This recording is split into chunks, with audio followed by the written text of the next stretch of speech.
In the news this week, knife crime prevention starts with children. Youth crime prevention experts take on whether the new knife warning laws will work. An exclusive interview coming up. Triple murder suicide in Floreat sends shockwaves through the community as police rule out family violence. Clean your gutters and get ready for rough weather. West Aussies urged to prepare for this year's winter storm season. On Western Perspective, paying tribute to our SCS volunteers as Perth goes orange. And later, Dr. Andrew Mills' comment. This is The Evening News with Ivan Loom and Maliva Thorne. Good evening. New legislation could slash knife crimes among WA juveniles, according to youth crime prevention expert and former police officer Jock Gillespie. Amidst rising concerns over youth knifing incidents, Gillespie calls for police and youth organisations to collaborate, starting education as early as Year 6 in primary school. I spoke exclusively with the ex-PCYC WA CEO this week. Jockey, thanks for being here. Will the new laws be enough to deter youths from committing knife crimes? Look, I need to point out to you, this is my personal opinion, even though I've got plenty of experience in law enforcement and youth advocacy. Yes, I do. I firmly believe if youth don't understand these laws, then they're in for a bit of strife.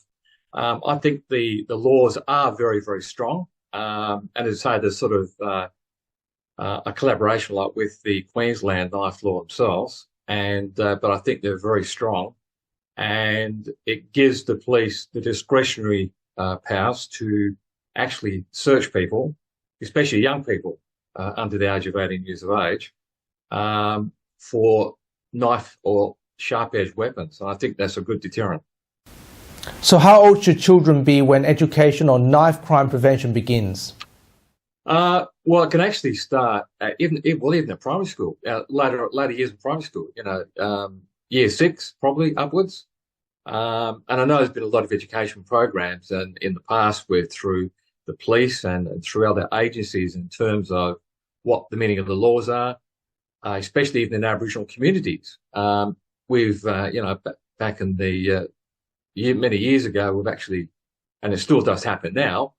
You go into the Aboriginal communities and you sit down and you discuss things with the Indigenous people, and you explain to them why that law is there and what that law actually means and what the police powers are. It's when people don't understand what the police powers are and what the law is, that's when issues arise.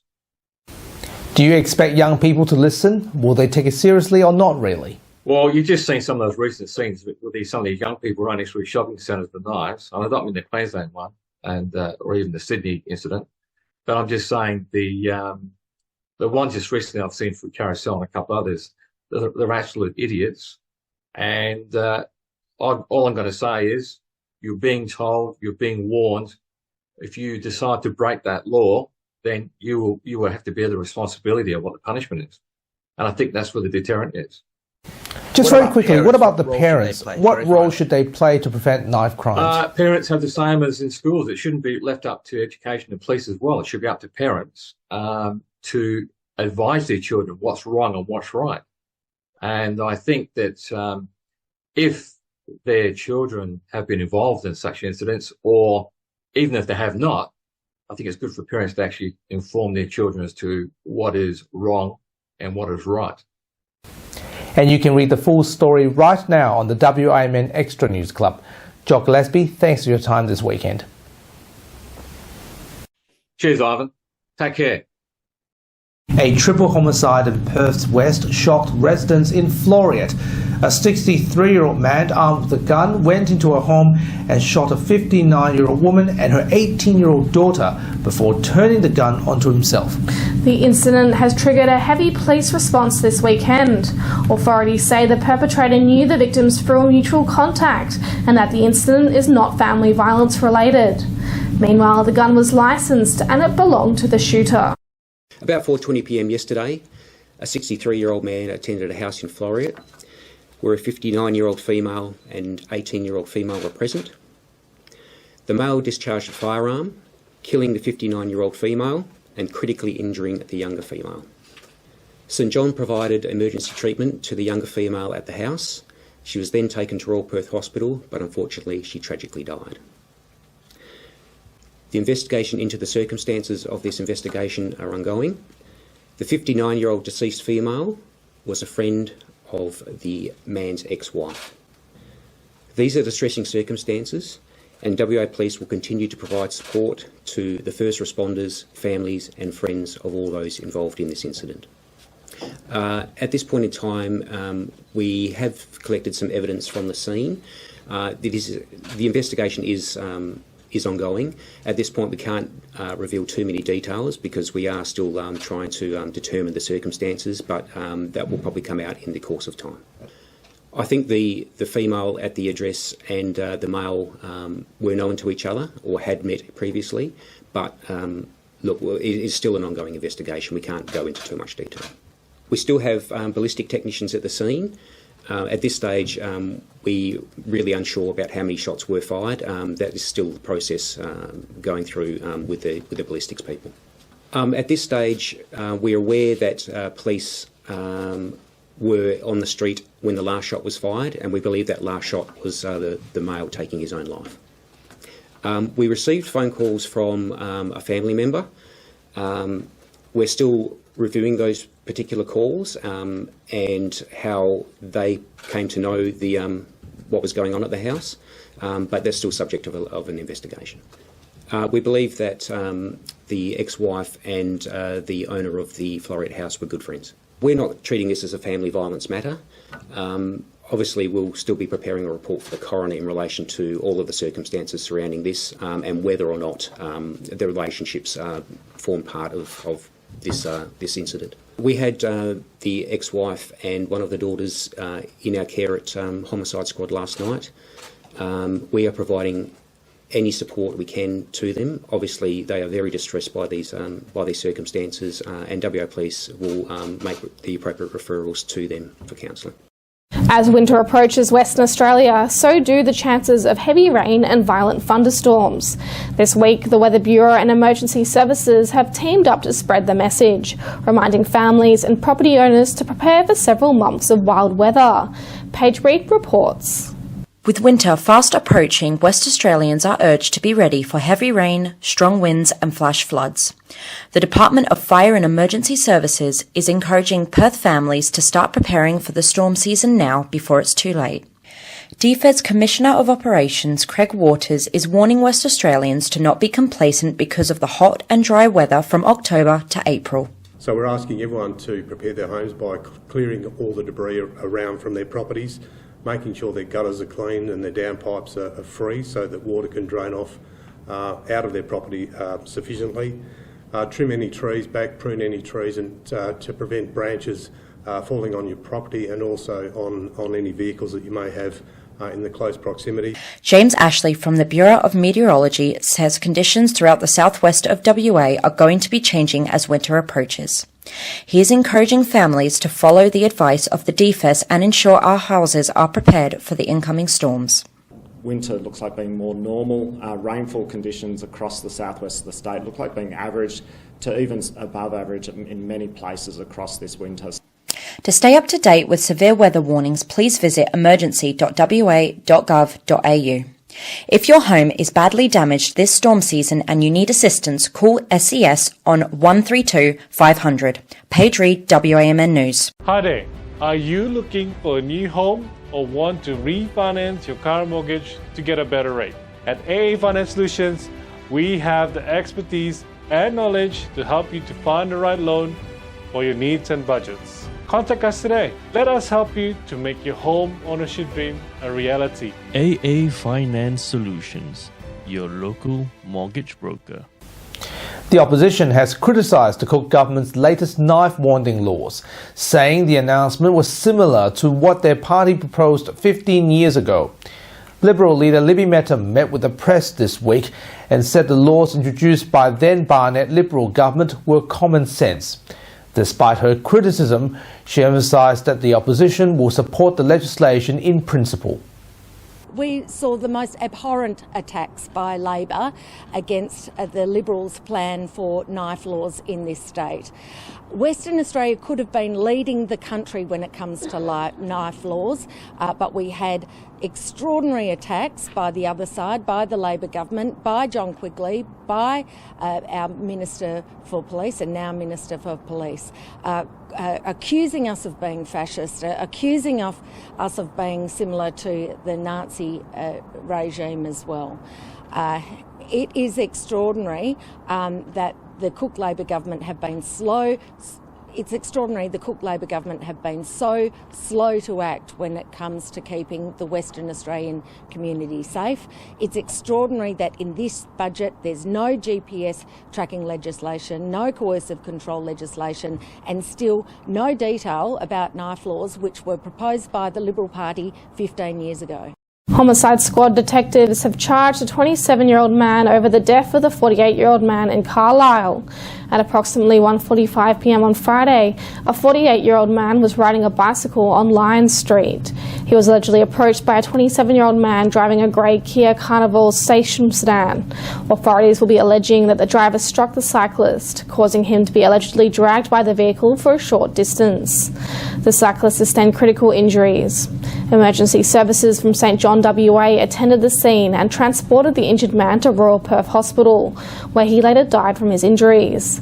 The 27-year-old driver was taken into custody and he was later charged with 1 count of murder. He appeared at the Perth Magistrates Court today. Perth is set to host the first Hoops Fest competition, which will be the nation's biggest festival of basketball. The WA government is supporting the event, which will happen all over Perth at different sporting sites. The 2024 to 2025 Australian National Basketball League will host their season's opening rounds from the 19th to the 22nd of September this year in Perth, as well as the Women's NBL pre-season competition and the 48 top teams nationwide in the Under-18s Club Championships. The festival will have matches occurring at HBF Park, RAC Arena, and the Bandit Basketball Centre.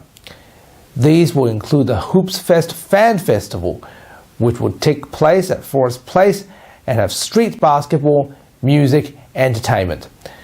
The government believes the Hoops Fest will bring in thousands of tourists from outside WA, which will benefit the hospitality and tourism ministry. Another exciting event will be Sneakers Land, which is the biggest sneaker culture festival in the country. Cute teddy bears will be on show to the Maori community next weekend, raising awareness of the value and potential of children as part of an International Children's Day special event on the 1st of June. A special talk, which will take place from 3 to 5 o'clock in the afternoon at the Baha'i Centre of Learning in Maori, will feature Stephen Hall as the guest speaker. The talk, which is being sponsored by both the WA Multicultural Lions Club and the Baha'i community of Melville, will have several state and national politicians in attendance. Mr. Hall has helped with the welfare and education of Baha'i children all over the world, a community of over 6 million. Dr. Nita Varan, the organising task force member at the upcoming event, spoke to WMN News about the talk. So it is a public lecture event. So the primary activity that will be happening is a keynote address by Mr. Stephen Hall, who is a member of our community, and he is a former member of the international governing body of the Baha'i community globally. So in that role, he was overseeing the education and well-being affairs of our children globally, and it's a community of several million, and we are spread to over 100,000 localities around the world, and we have Baha'i communities in 235 countries and territories. So his experience and his knowledge of the work that he's done with children in a global setting will be, I think, the topic of his talk and keynote address. So we're really excited to hear about his insights in our community here locally. And now here's Leo Puglisi with what's coming up on 6 News tonight. Thank you very much, guys. The top stories we're following on 6 News today. The UN's top court orders Israel to halt its military operations in Rafah. New fallout as Queensland Premier Stephen Miles labels an LNP MP one of the nastiest people in Parliament. And bird flu spreading in Victorian farms, leading to nearly 500,000 less eggs produced each day. You can, of course, watch 6 News live 24/7 on our YouTube channel and our website 6newsau.com. For now, though, it's back to you. Speaking of teddy bears, it's exciting to see what this fundraiser might bring. But speaking of fundraisers, Ivan, can you tell me a bit about the orange pins we're wearing? That's right, of course. That's the WOW Day, which is the Volunteers Day, in fact, the National Volunteers Day. And the reason I was wearing orange this week is because to pay tribute to SES volunteers who've done great work in the community, particularly through difficult times. And of course, given that we are journalists and we all see what they've done in the community, was amazing. In fact, the app selling event this week is also a highlight as well. And speaking about that, Paige has more on Western Perspective. We'll recap this week's top stories again in just a moment. Here's Paige. Thanks, Ivan and Melly. Welcome to Western Perspective. I'm Paige Reid. This week is National Volunteers Week in the spirit of honouring our State Emergency Service volunteers. Perth lit up some of its major landmarks in orange to pay tribute to their hard work. SES volunteers often find themselves in extreme weather disasters and catastrophic events. To mark this special occasion, SES held an abseiling demonstration to showcase some of their most important work within the WA community during difficult times.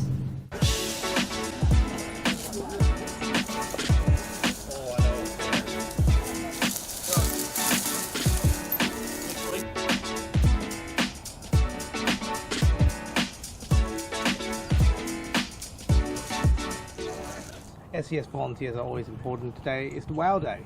It is WOW Day today. We're celebrating our wonderful SES volunteers. We've got about 2,000 spread across WA, across approximately 64 units, supporting our WA communities in their times of need. Are women very active in volunteering in SES? Yeah, we have a really good mix of male, females. SES finds a role for everyone in the community. It's a really fabulous service to join so that you can offer those services, get involved, and women are a really strong feature of that. I suppose at the end of the day, everyone has a different way of contributing. What about young people? What do they contribute? Yeah, we have a really good tradition in WA of people transitioning from a cadet sort of group through to our more adult units, which is fabulous news. And the youth obviously bring their energy, new ideas, keep everyone fresh, and it's a really good opportunity for them to get involved as well.